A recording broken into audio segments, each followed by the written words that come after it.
It started as a drawing, an unconscious scribble that turned into a malevolent face. I didn't think anything of it at first. It was a stupid doodle.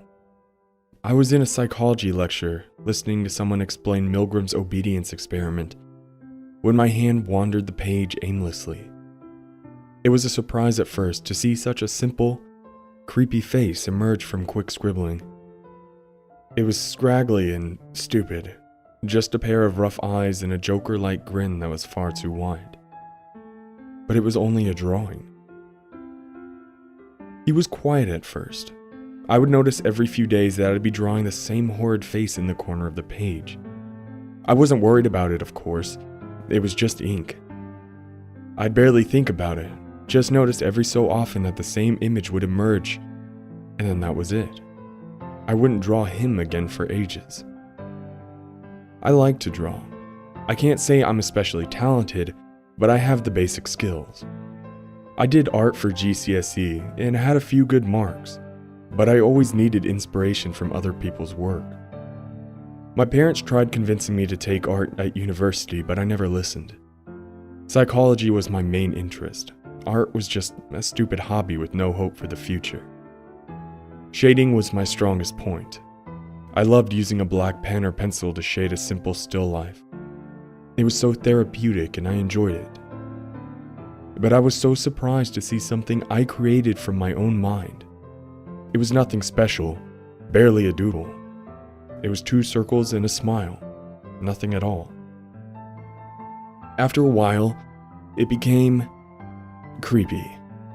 My friends would comment whenever they saw it. It unnerved them. Its blank stare would watch them from the page, following them as they moved. For a stupid scribble, it carried a terrifying atmosphere, staring straight at you as if it was trying to communicate. But it only ever appeared a couple times a week. It would just pop up in my head, and I'd get this overwhelming feeling that I had to draw it. But as soon as I added the last tooth, that was it. I barely registered drawing it at all.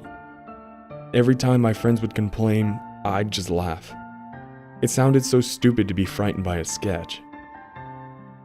It was during the 6th or 7th week that I sensed something was wrong. The face slowly grew. It began to consume the margins of my books as if fighting for attention. Each time I finished class, I'd realize just how little I had focused. That wasn't like me. I was organized and studious, but for a few hours I'd be unconsciously devoting my time to drawing this odd face. It never altered. Each doodle looked exactly alike. The pen strokes were precise, the faces held the same jagged features. Why did I draw him? Where had I seen him before? I began wondering if I had actually made him up, but there was something oddly real about him.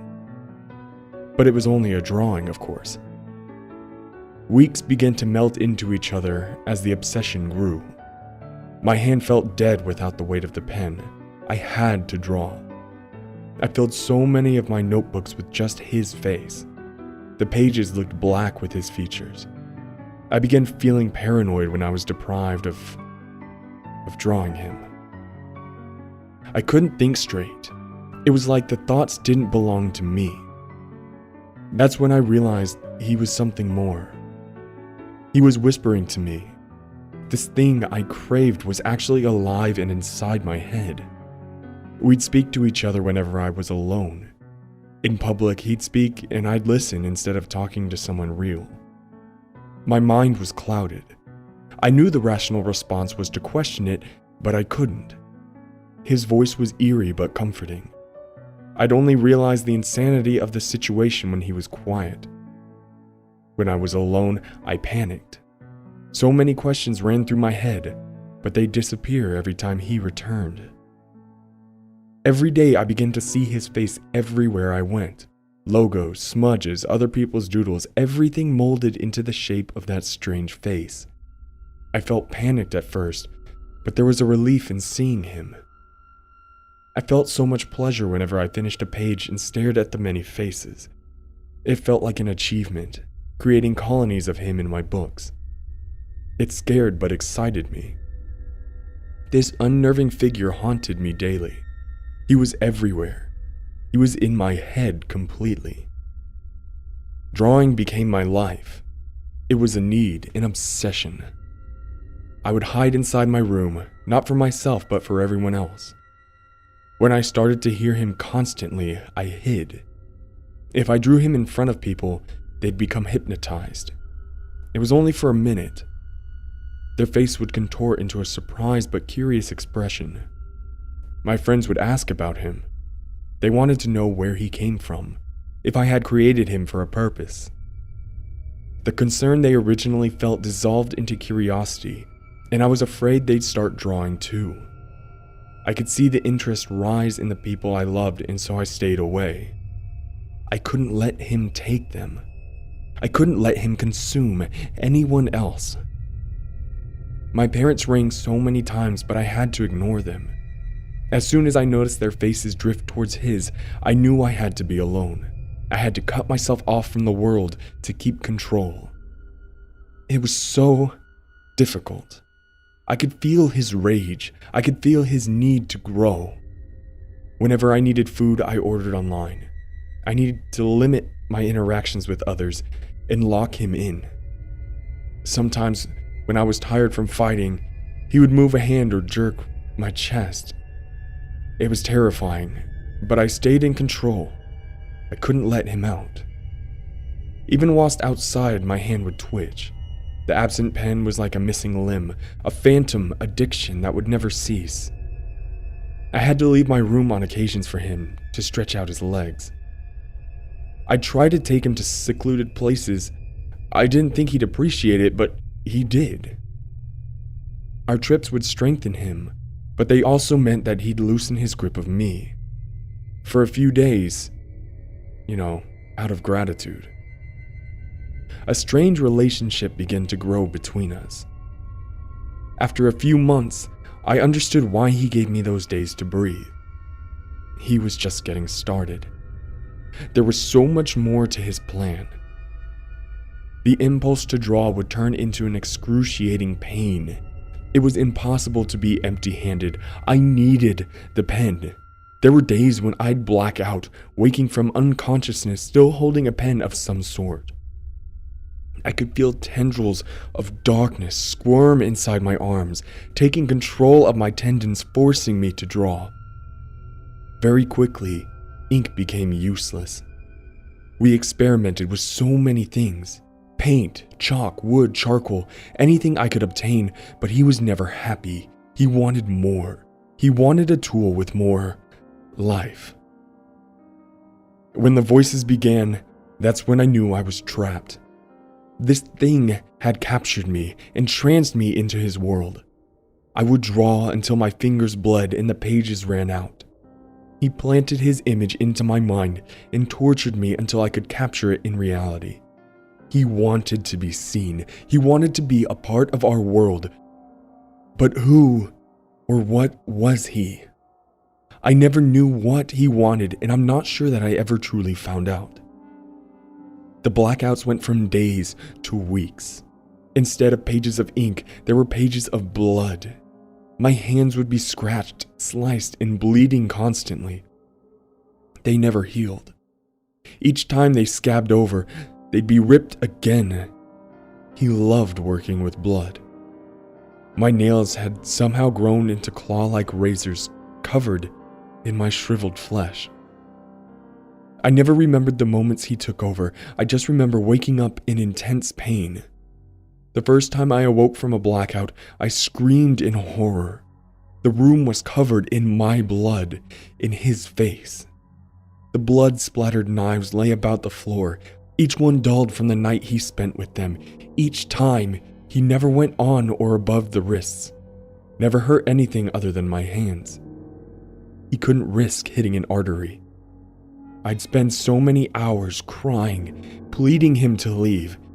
He would only reply with, "Show me." Show him what? His self? I never understood what that meant until one of our last trips together. One night, sitting on an empty train, I stared through the window wishing for it to end. As the conductor made his round, he would suddenly yell, "Show me," inside my head. It grew louder as the conductor moved closer. Then I realized. He wanted me to show him off again. He wanted me to draw him in public, like I had during my lectures. He wanted to grow. The horror of that sudden realization gripped my chest with iron claws. I couldn't breathe. I couldn't speak. As the conductor found his way to my seat, he asked if I was okay. Clearly, the horror was plain on my face. I clenched my hands, feeling the woolen gloves scrape my fresh wounds. Luckily, I had thought ahead, and my monthly ticket lay beside me. The conductor looked between me and the ticket for some minutes. The face materialized in front of my eyes, contorting the stranger's head into the scribbled features.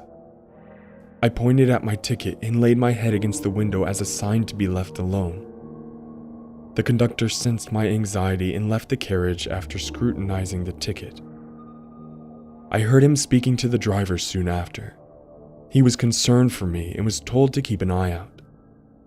They even considered asking for the police at the next stop, but I'd already be gone by then. As soon as the train doors slid open, I ran. I ran as far away from people as I could. I ran until my legs couldn't carry me. All the while, he whispered inside. There was no pause, no silence, just a never-ending scream for him to be shown. I sobbed for hours listening to him shout and demand the drawings. I was in some sort of field behind the town. I traveled as far as I could and stopped through sheer exhaustion. There was never a chance for me to rest with him there. Even after the blackouts, I felt like I hadn't slept in months. The crying had weakened me and he suddenly took control. My legs began walking toward the houses, but it wasn't long before the obsession took over and he gave up. He would have preferred to have been drawn in town, but the field would have to do until then. I screamed internally, demanding control of my body. I felt the pain as he ripped off my gloves, breaking any fresh scabs that had formed. Taking a rock, he sliced my hands, cutting across fingers and grazing the skin until there was nothing left. He reduced my hands to a bloody mess. Everything was a canvas to him. The grass, trees, even the remnants of an old fence. He drew his face over and over again, ripping off the skin whenever the blood flow weakened. Anything was a weapon. Cans, rocks, wire, everything he found, he used to reopen my wounds. I screamed in agony, but no one would have been able to hear it. We stayed like that for about an hour, him guiding my body around the field, whilst I silently cried. I was thankful that he was too absorbed to think about moving towards civilization. Every time he'd think about a public place, he'd be distracted by another possible canvas. He too was obsessed. It was too late and too dark for anyone to have noticed us. I daren't think what he would have done if a stranger had offered help. He had shown me before that night images of him gutting my family and creating faces with their intestines. It was one of the reasons I decided to isolate myself. Because of him, I had a desire to kill that I battled with every day. For most of the night, I was unaware of what he was doing, but every so often he'd allow me to watch, to feel the pain he was inflicting onto my body. But he made sure I was awake for the main event. The masterpiece was me. Sitting on the grass, he lifted my shirt and cut. My chest became a canvas as he scraped his image into me. He was carving himself into my flesh, branding me as his. Blood flowed constantly, covering the ground below. Muscle began to protrude as he sliced deeper, finishing the final details.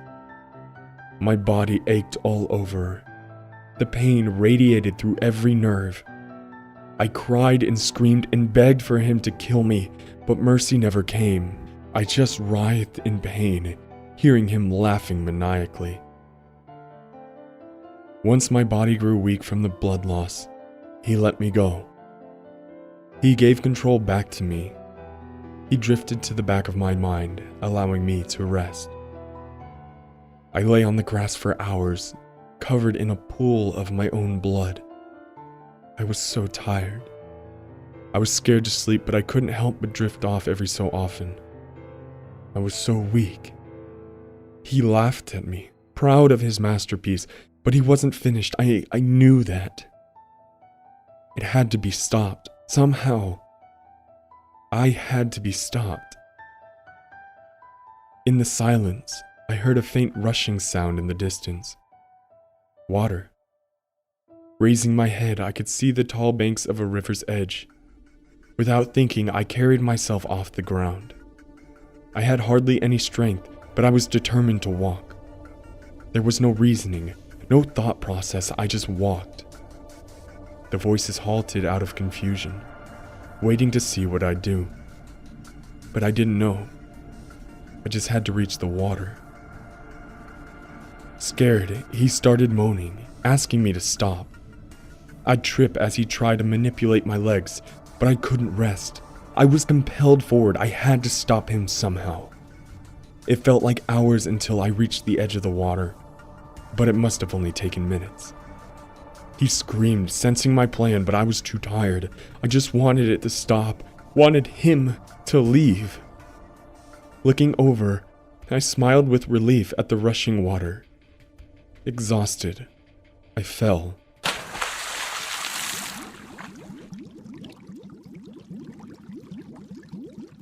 My whole body became limp as I relaxed and allowed myself to become enveloped in the waves. He screamed continuously until I was under. Then, silent. It was so peaceful. The current guided me under, but I didn't care. I accepted it. I accepted its plan for me. I relaxed and sank deeper. The moonlight became distant and distorted under the water's surface. It was beautiful. Closing my eyes, I sank further and further. I became numb with cold and became content the further under I went. I felt weightless, yet heavy, alive, yet dying. There was no twitch, no need to draw. There was no him. Concerned for a moment, I opened my eyes. Above me was a black cloud dancing in the water, a dust so fine it looked like charcoal powder. We spent so many nights capturing this image in charcoal. It swayed slowly, forming a larger silhouette. It was him, rising to the surface. The formation distorted itself into his face. He smiled and waved with a non-existent hand. As I fell, he fought the water and rose. He finally left. I was alone for the first time in I don't even know how long. Satisfied, I closed my eyes and let go.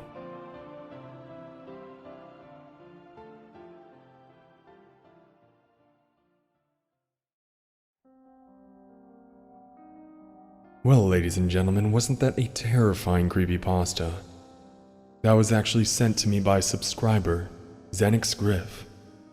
I'll be linking her story below. Please, if you enjoyed the video, don't forget to leave a like, a comment, and always be sure you hit that subscribe button. And, as always, my Darkness Militia, have a terrifying evening.